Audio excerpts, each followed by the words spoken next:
Olá, turminha do 7º ano, sejam bem-vindos a mais uma semana de estudo de ciências. Estamos na semana 16 e vamos dar continuidade ao estudo das células. Hoje eu vou falar um pouquinho para vocês sobre classificação das células e sobre organelas celulares, ok? Então, só lembrando o que são células.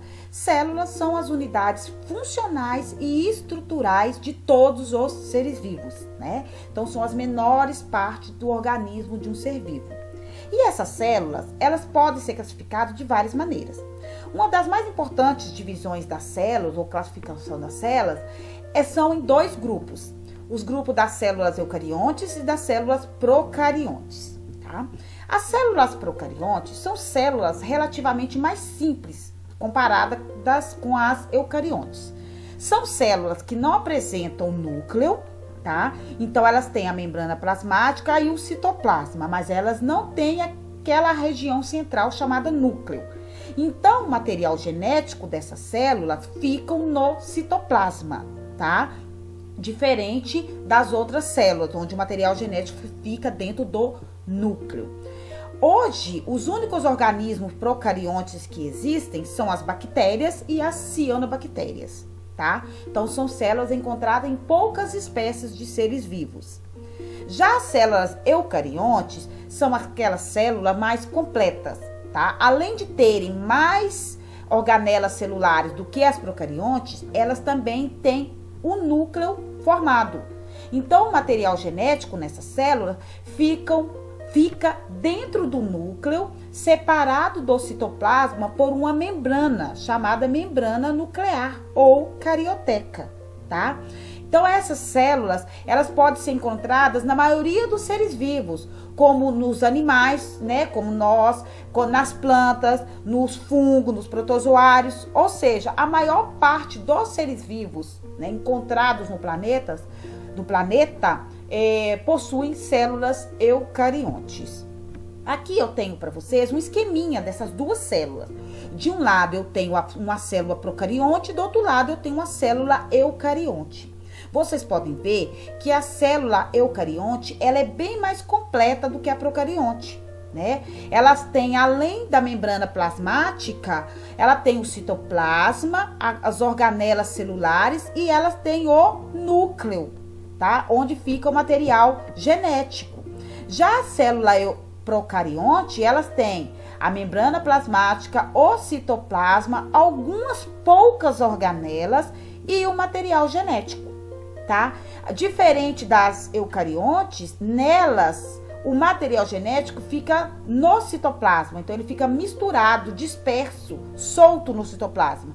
Já na célula eucarionte, o material genético fica aqui, ó, dentro do núcleo. E uma membrana chamada carioteca ou membrana nuclear separa o núcleo do citoplasma, tá? Então, esse tipo de célula são encontradas hoje nas bactérias e cianobactérias, enquanto essas células, as eucariontes, são encontradas na maioria dos seres vivos, como os animais, plantas, fungos, entre outros.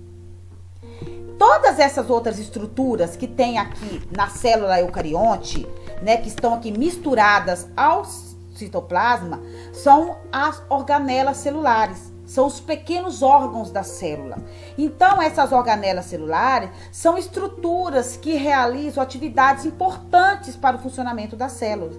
Elas atuam, melhor dizendo, como pequenos órgãos. E cada uma dessas organelas tem uma função específica. Aqui eu tenho uma célula animal e uma célula vegetal, tá, gente? As duas células são eucariontes. Só que essas células, elas apresentam características diferentes. Isso quer dizer que algumas organelas encontradas na célula vegetal não são encontradas na célula animal. Mas isso é a aula da próxima semana, então não vou entrar em detalhes sobre isso nessa semana, tá bom? Hoje eu vou falar um pouquinho mais sobre as organelas. Então, aqui eu tenho as organelas citoplasmáticas, tá? E suas funções, né, que é mais importante. Eu tenho essa organela aqui na parte superior chamada mitocôndria. A função dela é realizar a respiração celular. O que é respiração celular?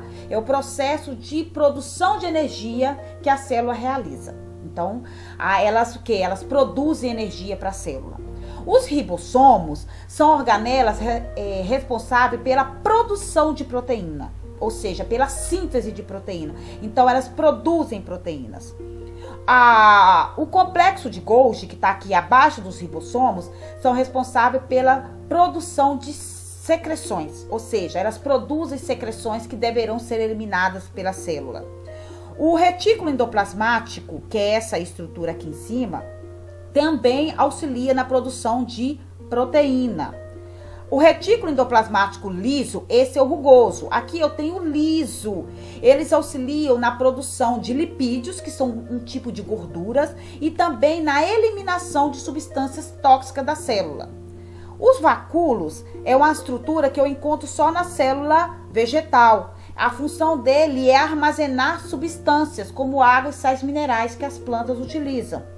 Eu tenho aqui também o complexo de Golgi, né, que eu já falei, elimina secreções. Os lisossomos são responsáveis pela digestão intracelular. Aqui eu tenho o núcleo, que é responsável por armazenar todas as informações genéticas da célula. Então, pessoal, cada uma das organelas citoplasmáticas, elas desempenham uma função específica.